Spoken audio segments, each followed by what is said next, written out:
Makakausap natin ngayon si PNP, Public Information Office Chief Colonel Allen Reyco. Magandang gabi po sa inyo, Colonel. Magandang gabi po, sir. At magandang gabi po sa lahat ng nakikinig at nanonood po sa atin. Colonel ko, may update na po ba tayo sa investigasyon sa Tacloban School shooting? Yun po, wala pong nabago naman. Sa routine naman po, yung nasawi ng mga ano natin ay 3 po. Nadagdagan po yung na-injured. Total na po nila ng 20 ngayon. 15 ay firearm related at yung 5 po doon ay dahil po sa sabihin na natin na panic. During that time, meron pong nadapa, meron pong tumalon sa wall. So ito po ang ano natin ngayon. As of now, ang status po nung 20 na nasugatan ay 13 or 13 ay naka-confine pa po at 7 ang na-discharge na po from the hospital. Colonel, ano-ano ho yung mga anggulong tinitingnan ng pulisya? Lahat po ng pwedeng maging ano dito. We are looking at all angles para po wala tayong mamintis, kumbaga. So, lahat po ng pwedeng anggulo, kasama na po yung supposed na bullying, yung isa po pong nakikita natin dito, it could be na yung isa pong si alias Nash, yung mas bata, ay heavily influenced yung actions niya na ginawa nung June 22 ng online content po. So lahat po ito tinitignan natin. Ito ho ba yung online game na tinatawag na Gore Box?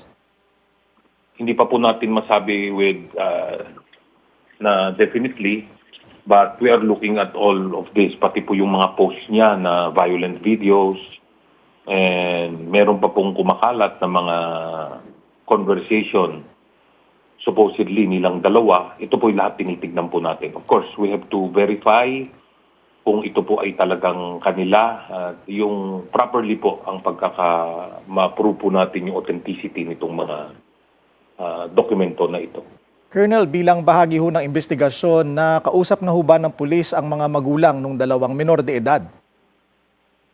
Lahat po ay inaano ng ating Tacloban City Police Office na primary na nag-iimbestiga at ng Police Regional Office 8. We will release all the details once the investigation has been completed po.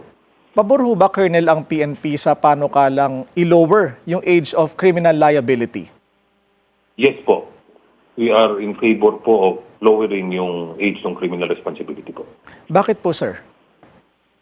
Ito po yung nakikita nga natin, there are indications or indicators rather na nakikita po tayo na ito po, sir, ay very much aware ang ibang kabataan po natin at kung mapuprove nga na sa course of the investigation ay malaki ang tsansa na nga na ang tingin po nitong mga gumawa ngayon ay hindi sila mananagot dahil nga po sa kanilang edad. Kumusta ho, sir, ang seguridad sa mga campus at ano ho ang mga hakbang ng PNP para mahigpitan ang seguridad sa mga eskwelahan? Yun po alinsunod sa kautusan ng mahal nating Pangulo, galing na po kay Pangulong President Ferdinand Bongbong Marcos Jr. at ang ating pong SILG, Secretary John Vic Rimulya, agad pong ipinag-utos ng ating Chief PNP. Pagkatapos pa lang po nung Cavite incident, lalo pong pinaigting ang pagbabantay natin at papatrolya in and around the schools rather.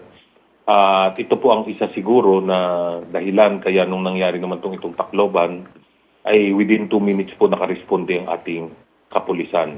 Yun na nga po, sabi nga nila ay one death is still one too many. Pero hindi po natin alam doon, baka po meron tayong naisalba doon po sa mabilis natin. Of course, lahat ng mga kasama natin law enforcement as well as yung mga local officials po doon sa area. Maraming salamat po sa inyong oras. PNP, Public Information Office Chief Colonel Allen Reyco. Manatiling nakatutok sa Bilyonaryo News Channel. Sumubaybay sa aming social media accounts at mag-subscribe sa aming YouTube channel para sa mga eksklusibong balita at storya.